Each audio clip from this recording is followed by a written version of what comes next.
Fusion of classical and folk music के basic introduction के तौर पे अगर बात करें तो एक तरफ क्लासिकल म्यूजिक डेवलप हो रहा था और दूसरी तरफ फोक म्यूजिक डेवलप हो रहा था। Over the period of time ये जो दोनों स्टाइल्स हैं क्लासिकल म्यूजिक और फोक म्यूजिक, इनके कुछ कुछ एलिमेंट्स मिक्स होने लगे और एक नए फ्यूजन के डेवलप होने की शुरुआत हुई। ये जो फ्यूजन के डेवलप होने की शुरुआत हुई ये इनिशियली देखने को मिला डिवोशनल म्यूजिक में। और डिवोशनल म्यूजिक में क्यों देखने को मिला? बिकॉज डिवोशनल म्यूजिक को कॉमनर्स भी सपोर्ट करते हैं और राजा महाराजा लोग भी सपोर्ट करते हैं, और इन दोनों के सपोर्ट से ये जो फ्यूजन है इस फ्यूजन के डेवलप होने की शुरुआत हुई।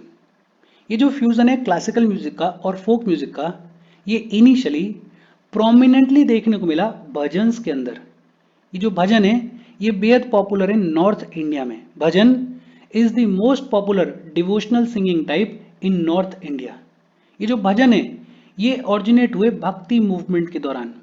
भक्ति मूवमेंट के दौरान जो वेरियस संत हुए, जैसे कबीर हैं, जैसे तुलसीदास हैं, जैसे सूरदास हैं, जैसे मीराबाई हैं, ये भगवान के मैसेज को मासेस तक ले जाने के लिए भजन्स को यूज किया करते थे, भजन गाया करते थे। और ये जो भजन है इनके मेजर सब्जेक्ट्स कौन से होते हैं? या तो रामायण या महाभारत। अच्छा, जब भजन गाया जाता है तो आमतौर पे म्यूजिकल इंस्ट्रूमेंट्स कौन कौन से यूज किए जाते हैं? एक तो चिमटा को यूज किया जाता है। रोटी बनाने के लिए जो चिमटा यूज किया जाता है उसको भजन के टाइम पे म्यूजिकल इंस्ट्रूमेंट के तौर पे यूज किया जाता है। चिमटा के अलावा ढोलक को यूज किया जाता है, ढफली को यूज किया जाता है, मंजीरा को यूज किया जाता है।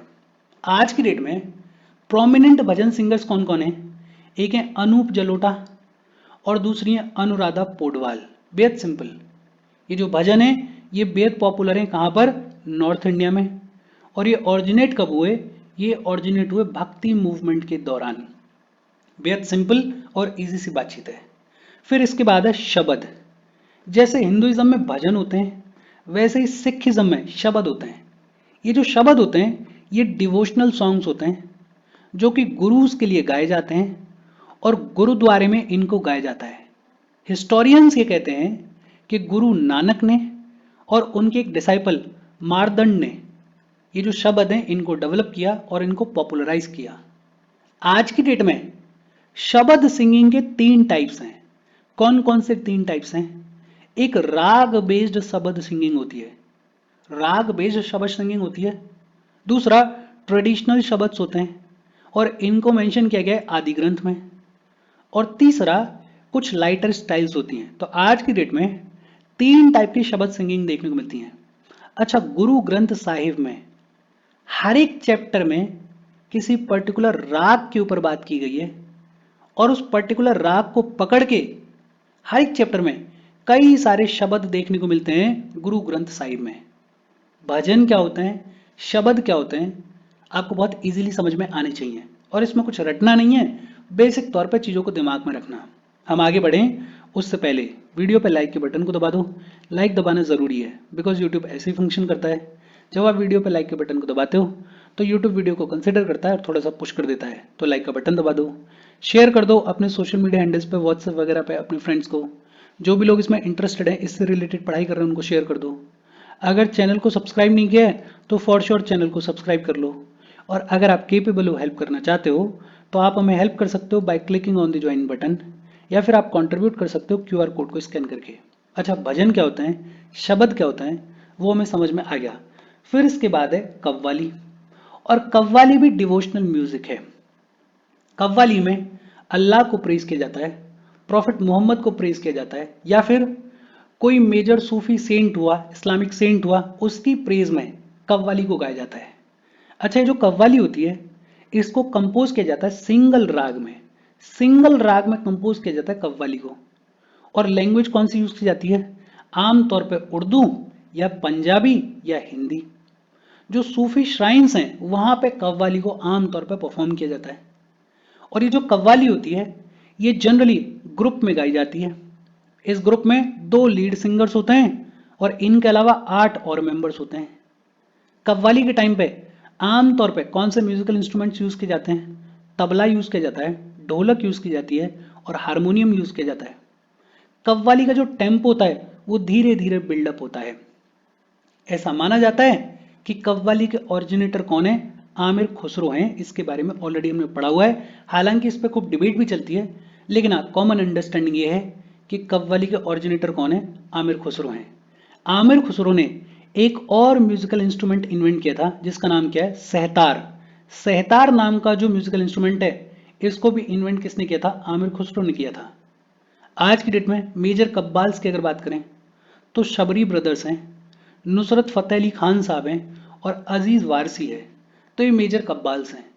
अब देखो बहुत सिंपल है, भजन बेहद पॉपुलर है नॉर्थ इंडिया में, ऑरिजिनेट हुए भक्ति मूवमेंट के दौरान। शबद सिखिज्म के अंदर जो डिवोशनल सॉन्ग्स हैं उनको शबद बोलते हैं। हिस्टोरियंस ये कहते हैं कि गुरु नानक ने और उनके डिसाइपल मारदंड ने इन शब्द को डेवलप किया और पॉपुलराइज किया। फिर इसके बाद कव्वाली। कव्वाली भी डिवोशनल म्यूजिक है in the praise of Allah.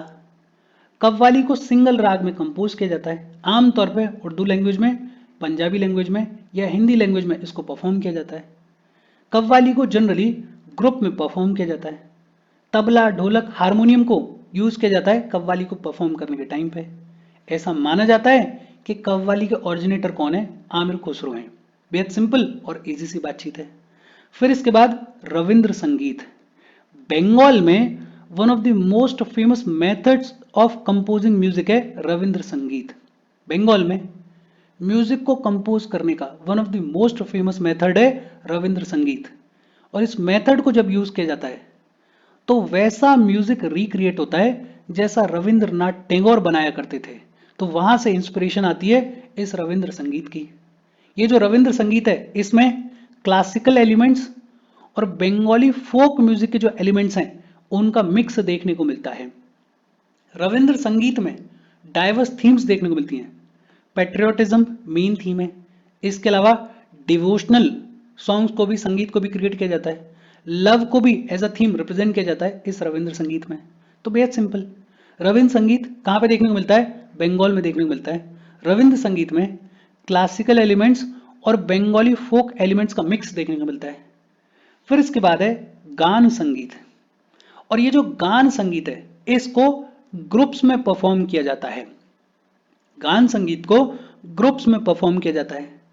Most commonly ये जो गान संगीत है इसमें पेट्रियोटिक फीलिंग्स को रिफ्लेक्ट किया जाता है। फॉर एग्जाम्पल वंदे मातरम जो कि हमारे कंट्री के प्रेज में गाया गया है, वो गान संगीत का एग्जाम्पल है। ये जो गान संगीत होता है इसमें प्रोटेस्ट के टाइम पे जो सॉन्ग्स गाए जाते हैं उनको भी इंक्लूड किया जाता है। और अगर प्रोटेस्ट के टाइम पे सॉन्ग्स गाए जा रहे हैं तो यूजुअली इनमें एक सोशल मैसेज भी देखने को मिलता है। गान संगीत, इसको भी बेसिक तौर पे याद रखो कि एक तो इसको ग्रुप्स में परफॉर्म किया जाता है। ज्यादातर जो गान संगीत है उसमें पेट्रियोटिक फीलिंग्स को रिफ्लेक्ट किया जाता है। इसका एक सबसे बढ़िया एग्जाम्पल क्या है? वंदे मातरम। फिर इसके बाद है हवेली संगीत। ये जो हवेली संगीत है ये मोस्टली डेवलप हुआ राजस्थान में और गुजरात में, लेकिन आज की डेट में कंट्री के वेरियस पार्ट्स में ये जो हवेली संगीत है ये देखने को मिलता है। ओरिजिनली ये जो हवेली संगीत है ये टेम्पल्स में परफॉर्म किया जाता था, लेकिन अब आउटसाइड द टेम्पल्स भी इस हवेली संगीत को परफॉर्म किया जाता है। और करंटली ये जो हवेली संगीत है इसको प्रैक्टिस कौन करता है? इसको पुष्टि मार्ग संप्रदाय के लोग प्रैक्टिस करते हैं। पुष्टि मार्ग संप्रदाय के लोग इस हवेली संगीत को आज भी प्रैक्टिस करते हैं। पुष्टि मार्ग संप्रदाय के ओरिजिनेटर कौन है इसके बारे में ऑलरेडी हमने पढ़ा हुआ है, बातचीत की हुई है। Please let me know in the comment section. देखो बेहद सिंपल और इजी सी बातचीत है। रविंद्र संगीत की अगर बात करें तो बंगाल में म्यूजिक को कंपोज करने का one of the most famous method है रविंद्र संगीत। ये जो रविंद्र संगीत है इसमें क्लासिकल एलिमेंट्स और बंगाली फोक एलिमेंट्स का मिक्स देखने को मिलता है। फिर दूसरा हमने बात की गान संगीत के बारे में।